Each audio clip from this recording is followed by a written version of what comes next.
ఎమ్మెల్యేగా సుదీర్ఘ రాజకీయ అనుభవం ఉంది అయ్యన్న పాత్రుడికి. బోళాగా మాట్లాడే తత్వం ఉంది. ఆ బోళాగా మాట్లాడే తత్వం వల్ల గతంలో జగన్ టీంకి ఆయన ఒక విలన్ అయ్యారు.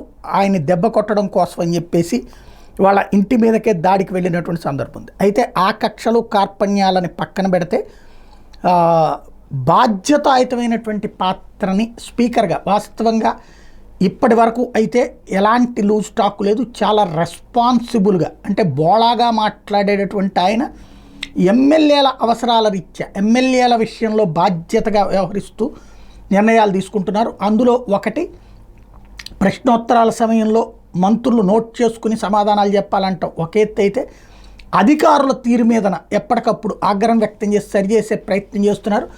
నిన్న ఏదైతే కొంతమంది సభ్యులు రైట్ చేయడం, అధికారులు ఎవరు కనిపించట్లేదు అధికారుల బెంచీల్లో అంటే అచ్చెన్నాయుడు గారు లేదు పైనుంచి రాసుకుంటున్నారు అని చెప్తే వెంటనే స్వయంగా మందలించడం అయ్యన్న పాత్రుడు గారు. అదే ఇవాళ తాజాగా అయితే మరొక అడుగు ముందుకు వేసి కొంతమంది అధికారులు ప్రశ్నోత్తరాలు ఎమ్మెల్యేలు ఇచ్చినప్పుడు సంబంధిత శాఖకు వెళ్ళాలి. ఒక శాఖ ప్రశ్నలు ఇంకో శాఖకి వెళ్తున్నాయి. దాంతో అర్థం పర్థం లేని ఆన్సర్స్ వస్తున్నాయని గమనించారు. వాటిని హైలైట్ చేస్తూ జాగ్రత్త తీసుకోమని అధికారులకి మందలించారు. తద్వారా ఎప్పటికప్పుడు బాధ్యతాయుతమైనటువంటి పాత్ర అయితే ఆయన పోషిస్తున్నారు.